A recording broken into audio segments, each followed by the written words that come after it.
When 51-year-old Stephen Edward Riley Jr. would start to get violently ill, his friends would try and take him to the hospital. His girlfriend at the time, Ina Thea Kenoyer, would tell them no, saying he was just suffering from a heat stroke and he needed some rest. Riley would decline rapidly, and he would die 24 hours later.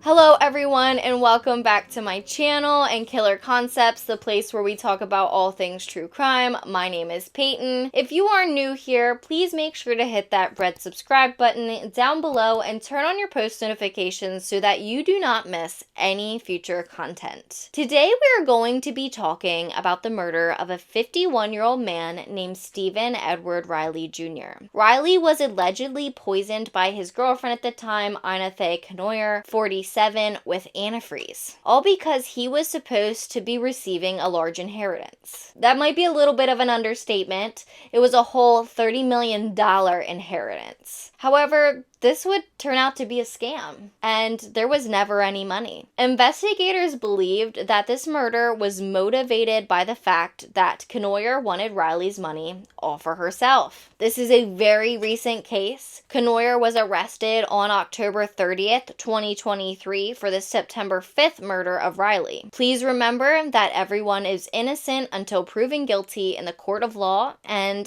Kenoyer has not yet been convicted. As we have previously talked about, women who murder primarily do so through methods like poisoning and are typically motivated by financial reasons. We can see the same type of situation in the KOURI RICHINS case. With that being said, let's dive into some more details of this case. So on September 4th, 2023, paramedics would be called to the home of 51-year-old Stephen Edward Riley Jr. When they arrived to his home in Minoy, North Dakota, Riley was unresponsive. Riley would be taken to the hospital where he would succumb to his mysterious illness the next day. His illness had began on September 3rd, when he was supposedly going to meet an attorney at an airport to receive a $30 million inheritance from a distant relative. Riley's girlfriend of 10 years, 47-year-old Thea Kenoyer, knew about this meeting, but little did she know the money was all a scam. According to Riley's son, the attorney never even showed up to the airport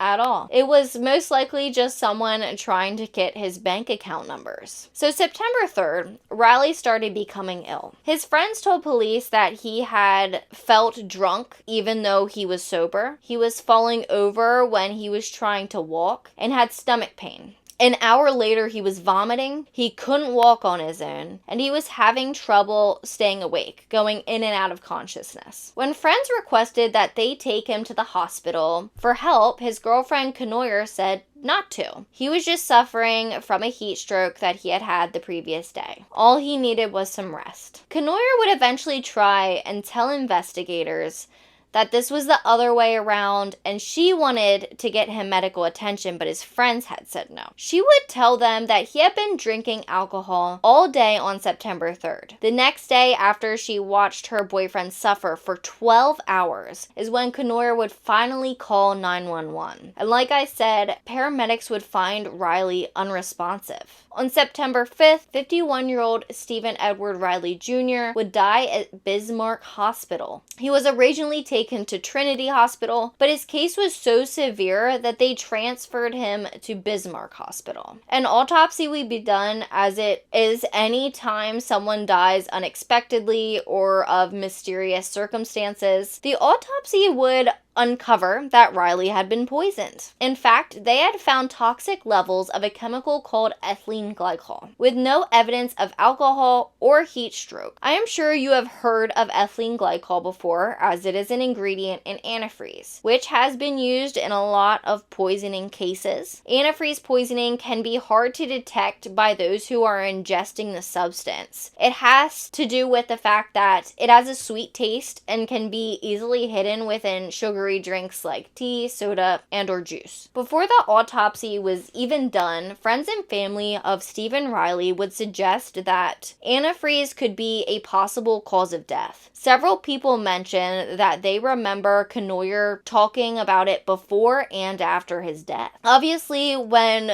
they confirmed antifreeze was in fact the cause of Riley's death, they would look closer at Kenoyer. They already were looking at her because it is common to look at a spouse when something like this happens, but of course the fact that he was definitely poisoned from antifreeze would be suspicious to them. So police would end up executing a search warrant on Kenoyer and Riley's shared home. Here they would find a capless bottle of Windex. The bottle contained a green substance. Anyone who uses Windex knows it is typically blue, so this is not normal. They also found a glass cup and a mug filled with the same green liquid in the garage of the home. Police would suspect the substance to be antifreeze. When police would talk to Kenoyer about what happened, she allegedly said Riley had suffered a heat stroke on September 2nd, then had been drinking all day on September 3rd. We already know there was no evidence of either in the autopsy. She would even go as far as to say to police that she had searched symptoms of heat stroke on Google, and she found they could mimic that of antifreeze poisoning. The police proved her wrong, though, by doing the same Google search themselves, and this is not what came up for symptoms of heat stroke, and it mentioned nothing about antifreeze. Kenoyer would know police were obviously looking at her, and according to the Daily Mail, would deny accusations of being the murderer and a series of incoherent Facebook posts. One of them is the following. Keep in mind as I read this that they are incoherent, so I'm not even sure if I'm reading it correctly. I will put the words up on the screen so that you can read it along with me. Quote, "To the Schaefer that almost hit me, that's not married. Hello, honey. I wish I was looking for someone, but no, I'm a one-man woman, kind person, and Steve Riley the only man I ever wanted." End quote. Also, while talking to investigators, they would get Kenoyer to admit that she knew about the $30 million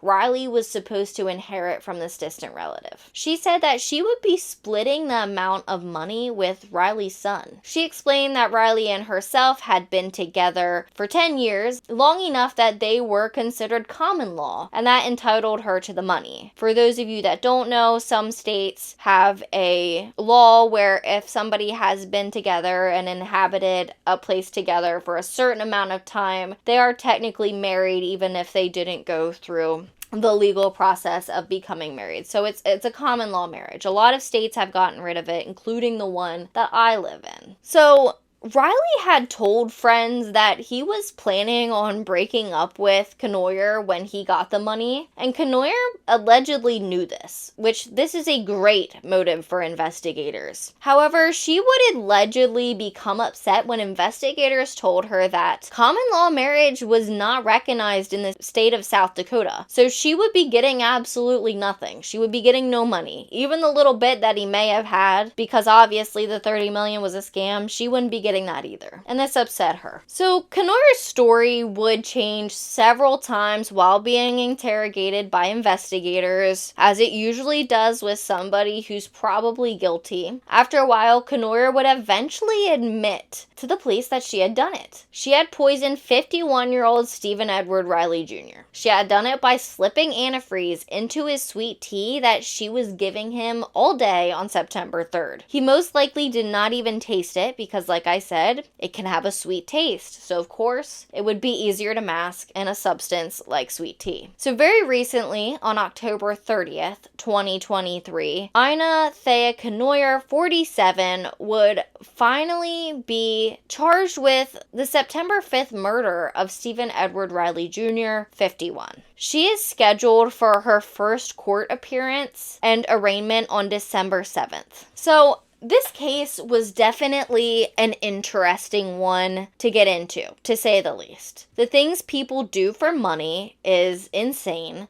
especially when in this case, the two were not even married, and the money ended up being a scam in the long run. So perhaps a scammer can be charged for what they did. Without the scam, I don't think this would have happened, even though if Kenoyer did do this, it wouldn't make her any less of a bad person if she wouldn't have killed him because there was no scam. Because most likely, if someone ever considers murdering one of their spouses, it is likely to eventually happen. That kind of person and their mindset and motivations are not just going to change. If it wasn't money, it could have been rage caused by a possible breakup. I do want to mention something. One of the things that I find most interesting is that the News Nation video down in my sources is an interview with none other than defense attorney Skye Lazaro. If you have not watched my KOURI RICHINS videos or are not up to date on the RICHINS case, you may not know that she is RICHINS' defense attorney. RICHINS is charged with poisoning her husband with 5 times the lethal dose of fentanyl last year. I just thought it was interesting that Lazaro was the attorney they chose to interview about the possible issues in this case. I would be interested to see how many poisoning cases she has possibly worked on, and maybe that's why they chose her, or maybe they chose to speak with her because she's just a really good defense attorney, or maybe because she is working on the RICHINS case. But that's something we can only assume. I think eventually we should do a video on cases correlating with poisoning. It seems to be the preferred method of female murderers in many cases, and I think recently we've seen an increase, it seems, in that. Now, that's just my speculation according to the articles that I've been reading. It just seems like there's been a lot of poisoning cases in the news recently, and it's females against their significant others. I just think it would be interesting to dive deeper into why that could be that females choose poisoning as their weapon of choice a lot of the time. So with that being said, that's really all I have for you today. As always, all my sources are in the description box down below. I hope you liked this case. I like that this one is pretty current. It's very current, actually. I think it's interesting. I'm interested to see how the court appearances go and where this case goes in general. I am going to the Finger Lakes this weekend, and I am hoping to vlog some of it maybe for you. I know I'm not a vlogger. I know this is a true crime channel, but it would be interesting for you guys to get to know me and maybe some of the people who I hang around a little bit and some of the stuff that I like to do. We're going to be touring a bunch of wineries in New York, so I think that will be super fun.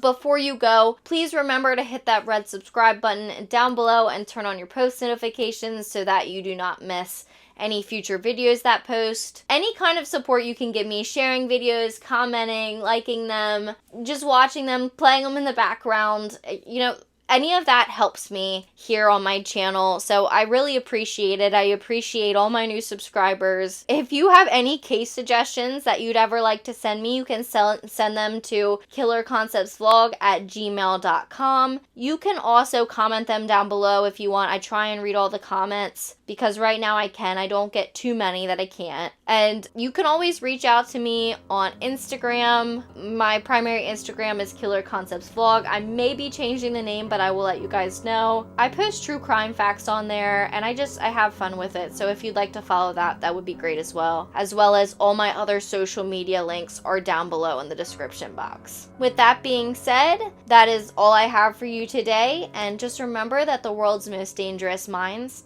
hide in the most unlikely places and to stay safe.